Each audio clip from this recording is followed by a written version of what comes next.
Lalit B Sharma का सादर प्रणाम। श्री राधे राधे। आज की कथा बरसाने के एक ऐसे भक्त की कथा है जिसकी सारंगी पे श्री राधा रानी ने खुद नृत्य किया। बरसाना में फूल सखी नाम का एक मुस्लिम रहता था। मुस्लिम होने के बावजूद उसकी श्री राधा रानी में अटूट श्रद्धा थी। उसकी एक छोटी सी बेटी थी जिसका नाम उसने राधा रखा हुआ था। फूल सखी सारंगी बजाने का काम करता था। कोई भी उत्सव होता तो वो सारंगी बजाता और उसकी बेटी राधा उसकी धुनों पे नृत्य किया करती। इसी तरह देखते ही देखते उसकी बेटी राधा बड़ी हो गई और फूल सखी को उसकी शादी की चिंता सताने लगी। फूल सखी ने उसके लिए एक अच्छा सा वर देखकर उसका विवाह कर दिया। अब विवाह करने के बाद फूल सखी अकेले ही अपनी सारंगी को बजाता और बड़ा दुखी मन से अपनी बेटी के बारे में सोचता रहता। ऐसे ही करते करते समय गुजरता चला गया। एक दिन फूल सखी अपनी सारंगी को बजाते बजाते श्री राधा रानी के भजनों को गाने लगा और श्री राधा रानी को याद करने लगा और मन ही मन श्री राधा रानी से कहने लगा कि मेरी सारंगी पे नाचने वाला तो कोई भी नहीं है। कोई भी नहीं है जो अब मेरे सामने मेरी सारंगी पे नाचे और उसका मैं आनंद ले सकूं। ऐसा सोचते सोचते वह श्री राधा रानी के भजनों में लीन हो गया। एक दिन रात को पूर्णिमा के दिन वो बहुत ही निराश अवस्था में राधा रानी को याद कर रहा था और कह रहा था, हे लाडली, अब तो मुझसे भजन भी नहीं होता। मेरी सारंगी की धुन पर अब कौन नाचेगा। अपनी सारंगी उठा ली और बड़े ही भाव से राधा रानी का भजन करते हुए मुख से श्री राधे राधे राधे राधे निरंतर गाने लगा। भला किशोरी जी को कोई इतने भाव से पुकारे तो किशोरी जी कैसे रुक सकती हैं। किशोरी जी से रुका ना गया। सखी सारंगी को बजाने लगा। वो उसी धुन में उतना डूब गया कि उसे कुछ याद ही न रहा।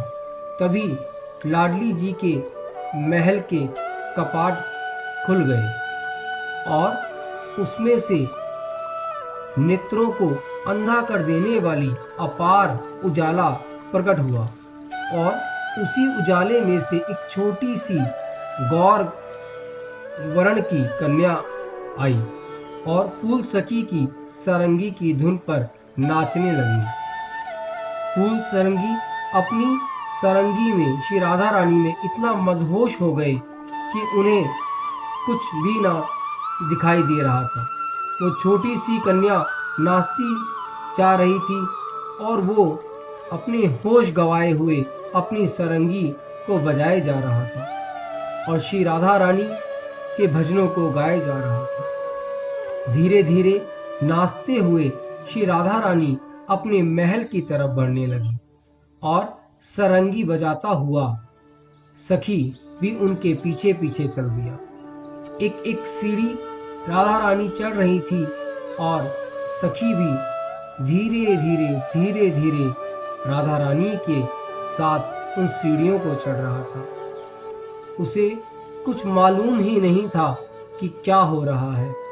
वो अपने भजनों में श्री राधा रानी में विलीन हो गया था और राधा रानी जैसे ही अपने महल में पहुंची और अंदर गई तभी सखी भी उनके पीछे पीछे महल में चला गया। जैसे ही वो महल में गया वैसे ही श्री राधा रानी के महल के पट बंद हो गए और कहते हैं कि सखी श्री राधा रानी के स्वरूप में ही समा गया।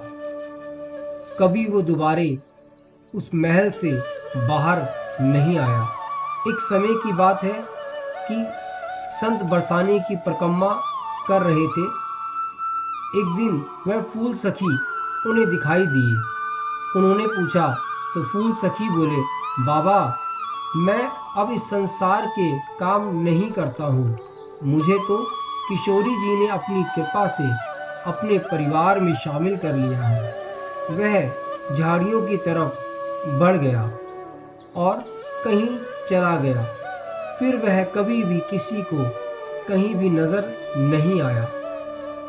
इतनी कृपा निधान करुणामयी दयामयी सरकार है हमारी श्री राधा रानी।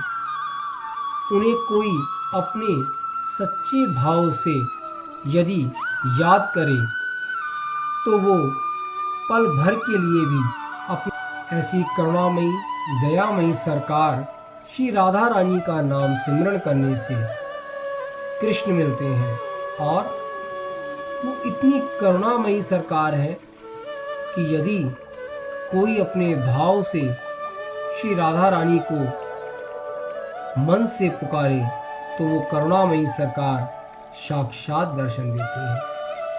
इन्हीं शब्दों के साथ अपनी वाणी को विराम देता हूँ। मिलते हैं एक नई कथा के साथ। श्री राधे राधे। अपने भक्त से दूर नहीं रह सकती।